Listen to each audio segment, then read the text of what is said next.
ಎಲ್ಲರಿಗೂ ಶರಣು. ಕರ್ನಾಟಕದಲ್ಲಿ ಆರ್-ಸಿ-ಬಿ ದುರಂತ ಅಂತ ಒಂದೆರಡು ತಿಂಗಳಿಂದ ನಡೀತು.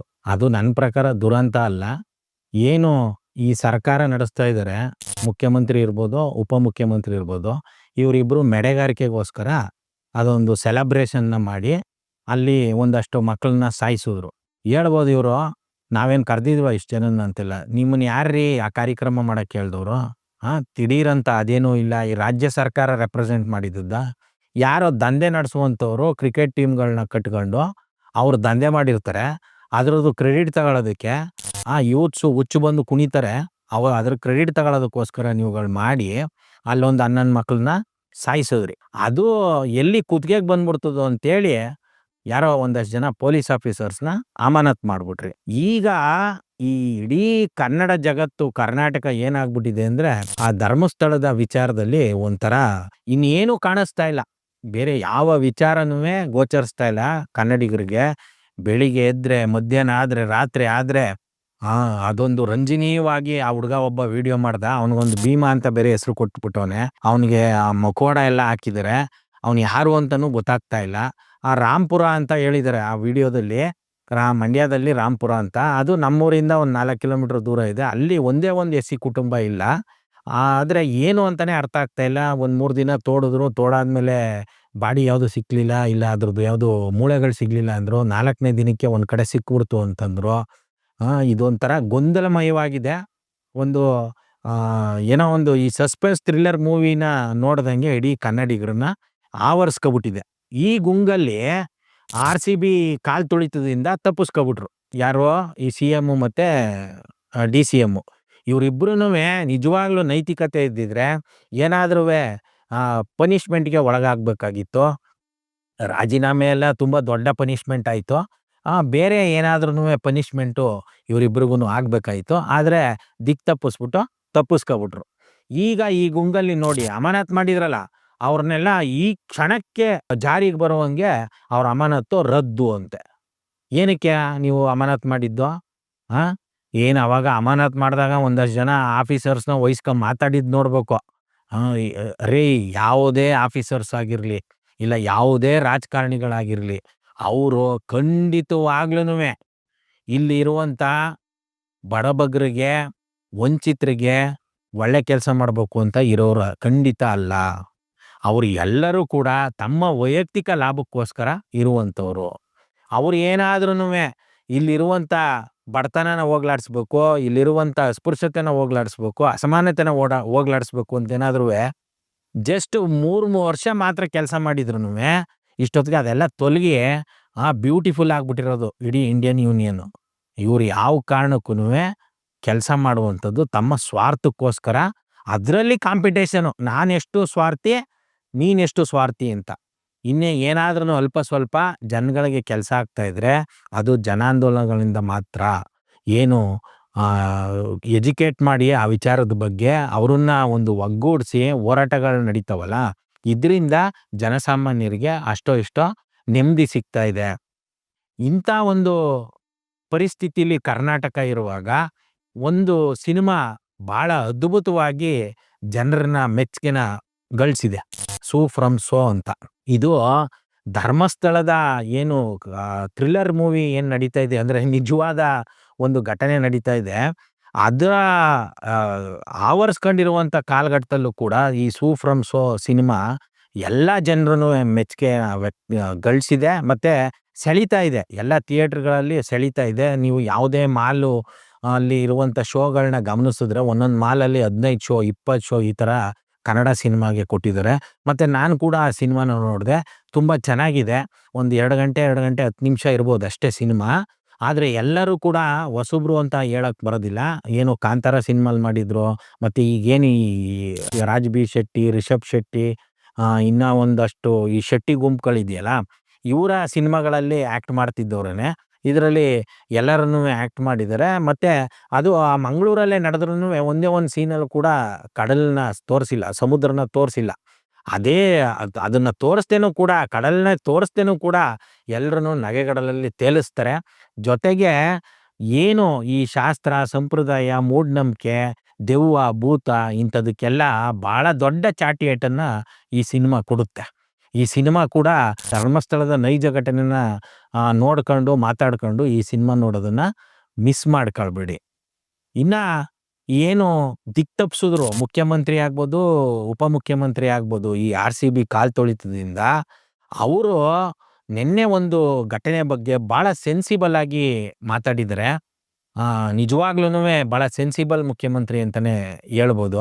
ಹೊಸನಗರ, ಶಿವಮೊಗ್ಗ ಜಿಲ್ಲೆಯ ಹೊಸನಗರದಲ್ಲಿ ಒಂದು ಘಟನೆ ಆಗಿದೆ.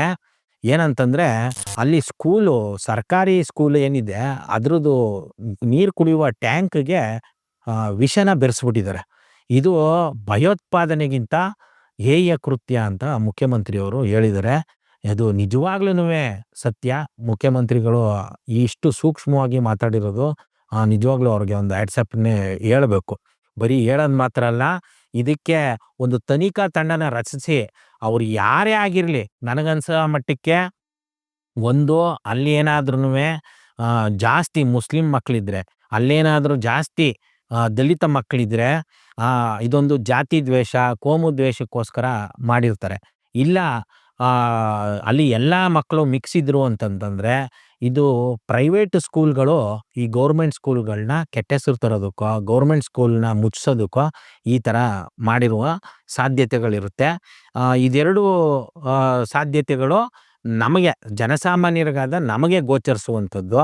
ಆದ್ರೆ ಸ್ಪೆಷಲಿಸ್ಟ್‌ಗಳು ಇದಕ್ಕೆ ಅಂತಾನೆ ಸಂಬಳ ಪಡೆದು, ಟ್ರೈನಿಂಗ್ ಪಡೆದು ಇರ್ತಾರಲ್ಲ ಪೊಲೀಸ್ ಡಿಪಾರ್ಟ್ಮೆಂಟಲ್ಲಿ, ಇವ್ರನ್ನ ಒಂದು ತಂಡ ರಚಿಸಿದ್ರೆ ಅವರು ಇದನ್ನ ಖಂಡಿತವಾಗ್ಲೂನುವೆ 2-3 ದಿನದಲ್ಲಿ ಭೇದಿಸ್ತಾರೆ.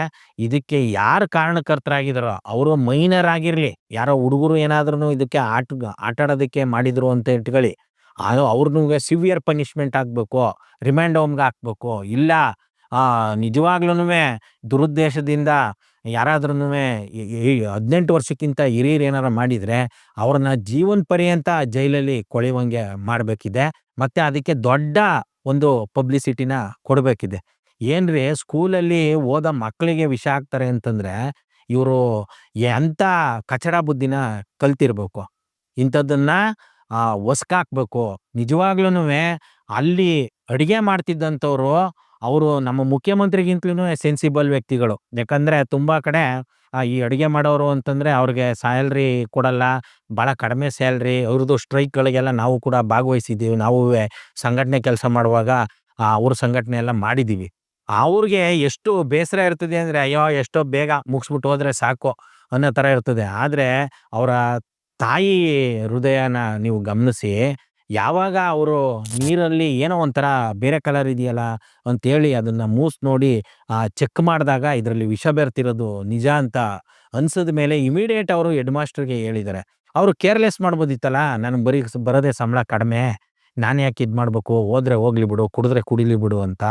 ಹಾಗಾಗಿ ಅವ್ರು ಆ ರೀತಿ ಮಾಡದೇನೆ ಅದನ್ನ ಹೆಡ್ ಮಾಸ್ಟರ್‌ಗೆ ಹೇಳಿದ್ರಲ್ಲ, ನಿಜವಾಗ್ಲೂ ಅವ್ರಿಗೆ ನಾವು ಕೋಟಿ ಕೋಟಿ ಶರಣುಗಳನ್ನ ತಿಳಿಸ್ತೀವಿ.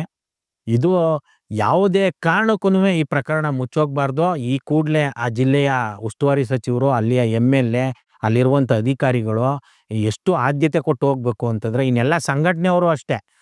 ಬರೀ ನಮ್ಮ ಜಾತಿಯವ್ರಿಗೇನೋ ಆಗ್ಬಿಡ್ತು, ನಿಮ್ಮ ಜಾತಿಯವ್ರಿಗೆ ಇನ್ನೇನೋ ಆಗ್ಬಿಡ್ತು ಅನ್ನೋದಕ್ಕೆ ಹೋಗೋದಂತಲ್ಲ. ಎಲ್ಲ ಸಂಘಟನೆಯವ್ರುವೆ ಭೇಟಿ ಕೊಡ್ಬೇಕು. ಕೊಟ್ಟು ಈ ಪ್ರಕರಣನ ಇನ್ನೆಂದೂ ಕೂಡ, ಅದು ಕರ್ನಾಟಕದ ಮಾತ್ರ ಅಲ್ಲ, ಇಡೀ ಜಗತ್ತಲ್ಲಿ ಈ ರೀತಿಯ ಪ್ರಕರಣ ನಡಿಬಾರ್ದು. ಆ ರೀತಿ ಪನಿಷ್ಮೆಂಟ್ ಆಗ್ಬೇಕು ಈ ಕೆಲಸ ಮಾಡಿರೋರ್ಗೆ. ಅದು ತುಂಬಾ ಹೈಲೈಟ್ ಆಗ್ಬೇಕು. ಮತ್ತೊಂದು ವಿಚಾರ, ಏನು ಗುಲ್ಬರ್ಗಾದಲ್ಲಿ ಸೆಂಟ್ರಲ್ ಯೂನಿವರ್ಸಿಟಿ ಅಂತ ಇದೆ, ಅಲ್ಲಿ ಆ ಸೆಂಟ್ರಲ್ ಅನ್ನೋದ್ರಲ್ಲೇನೆ ದೊಡ್ಡ ಸಮಸ್ಯೆ ಇದೆ. ಇಂಡಿಯಾ ಗೌರ್ಮೆಂಟ್ ನಡೆಸಿದ್ರೆ ಅದು ಯೂನಿಯನ್ ಯೂನಿವರ್ಸಿಟಿ ಆಗ್ಬೇಕು. ಕರ್ನಾಟಕಕ್ಕೆ ಇರುವಂಥದ್ದು ಇಂಡಿಯಾ ಗೌರ್ಮೆಂಟ್ ಒಂದೇ ಯೂನಿವರ್ಸಿಟಿ. ಆ ಯೂನಿವರ್ಸಿಟಿಲಿ ಒಂದು ದಲಿತ ಹೆಣ್ಮಗಳು ಆತ್ಮಹತ್ಯೆ ಮಾಡ್ಕೊಂಡಿದ್ದಾರೆ. ಇಲ್ಲಿ ಓಪನ್ ಆಗೇನೆ ಈ ಒಂದು ಏನು ರಾಕ್ಷಸ ಸ್ವಯಂ ಸೇವಕರ ಸಂಘ, ಈ ಸ್ವಾರ್ಥಿಗಳ ಸಂಘ ಅಂತ ಇದೆಯಲ್ಲ, RSS ಅಂತ, ಈ ಒಂದು ಸಂಘಟನೆಯವರು ಸಾಕಷ್ಟು ಚಟುವಟಿಕೆಗಳನ್ನ ನಡೆಸಿ ಅವರು ದಕ್ಕಿಸ್ಕೊಂಡಿದ್ದಾರೆ. ಇನ್ನ ನಮ್ಮ ಪ್ರಿಯಾಂಕಾ ಖರ್ಗೆ ಅವ್ರದ್ದೇ ಕ್ಷೇತ್ರ ಇದು. ಅವರು ಇದ್ರ ಕಡೆ ಗಮನ ಕೊಡಬೇಕು. ಅಲ್ಲಿ ಇವರು ಬರೀ ಸುಮ್ಮನೆ ಪೇಪರ್ ಟೈಗರ್ ಹಂಗೆ ಟಿವಿಲಿ, ಪೇಪರಲ್ಲಿ ಡೈಲಾಗ್ ಹೊಡೆಯೋದಲ್ಲ. ಇದು ಏನು ಈ ಯೂನಿಯನ್ ಯೂನಿವರ್ಸಿಟಿ ಇದೆ, ಅದನ್ನು ಸೆಂಟ್ರಲ್ ಯೂನಿವರ್ಸಿಟಿ ಅಂತ ಇಟ್ಟಿದ್ದಾರಲ್ಲ, ಅದನ್ನು ಯೂನಿಯನ್ ಯೂನಿವರ್ಸಿಟಿ ಅಂತಲೂ ಕೂಡ ಬದಲಾಯಿಸ್ಬೇಕು. ಯಾಕಂದರೆ India that is A union, ಇದು ಸೆಂಟ್ರಲ್ ಆಗಬಾರ್ದು ಯಾವ ಕಾರಣಕ್ಕೂ. ಇಲ್ಲಿ ಯಾರನ್ನೇ ಕೇಳಿದ್ರು ಅದು ಇಂಡಿಯಾ ಗೌರ್ಮೆಂಟ್, ಅದಕ್ಕೆ ನಾವು ತಲೆ ಹಾಕಕ್ಕಾಗಲ್ಲ, ಈ ಥರದ್ದೆಲ್ಲ ಮಾತಾಡೋಕೆ ಕೂಡ್ದು. ಅದಿರೋದು ನಮ್ಮ ನೆಲದಲ್ಲಿ, ಕನ್ನಡ ನೆಲದಲ್ಲಿ. ಅಲ್ಲಿ ಒಂದು ದಲಿತ ಹೆಣ್ಮಗಳಿಗೆ ಈ ರೀತಿ ಆಗಿದೆ ಅಂತಂದರೆ ಅದನ್ನು ನಾವು ಯಾವ ಕಾರಣಕ್ಕೂ ಸಹಿಸಬಾರ್ದು. ಅದು ಕೂಲಂಕುಷವಾಗಿ ಅದ್ರ ಬಗ್ಗೆ ತನಿಖೆ ಆಗಲಿ. ಹೇಗೆ ಮೈಸೂರು ಬೆಂಗಳೂರಲ್ಲಿ ಆದರೆ ಇಮಿಡಿಯೇಟು ಎಲ್ಲ ಸಂಘಟನೆಯವ್ರೂ ಪ್ರತಿಕ್ರಿಯಿಸ್ತಿದ್ರು, ಆ ರೀತಿ ನಾವು ಆ ಗುಲ್ಬರ್ಗಾದಲ್ಲಿ ಆಗಿರೋದಕ್ಕೂ ಕೂಡ ಪ್ರತಿಕ್ರಿಯೆನ ಕೊಡಬೇಕು. ಮತ್ತು ಅಲ್ಲಿ ನಡೀತಾ ಇರುವಂಥ ಈ ಒಂದು ರಾಕ್ಷಸ ಸ್ವಯಂ ಸ್ವಾರ್ಥಿಗಳ ಸಂಘದ ಚಟುವಟಿಕೆಗಳನ್ನ ಸಂಪೂರ್ಣವಾಗಿ ಬಂದ್ ಮಾಡೋದಕ್ಕೆ ಏನೆಲ್ಲ ಮಾಡಬೇಕೋ ಅದನ್ನು ಮಾಡೋದಕ್ಕೆ ಮುಂದಾಗಬೇಕು. ನಾವು ಕೂಡ ಜೊತೆಲಿರ್ತೀವಿ ಅಂತ ಈ ಮೂಲಕ ತಿಳಿಸ್ತಾ ಶರಣು. Thank you.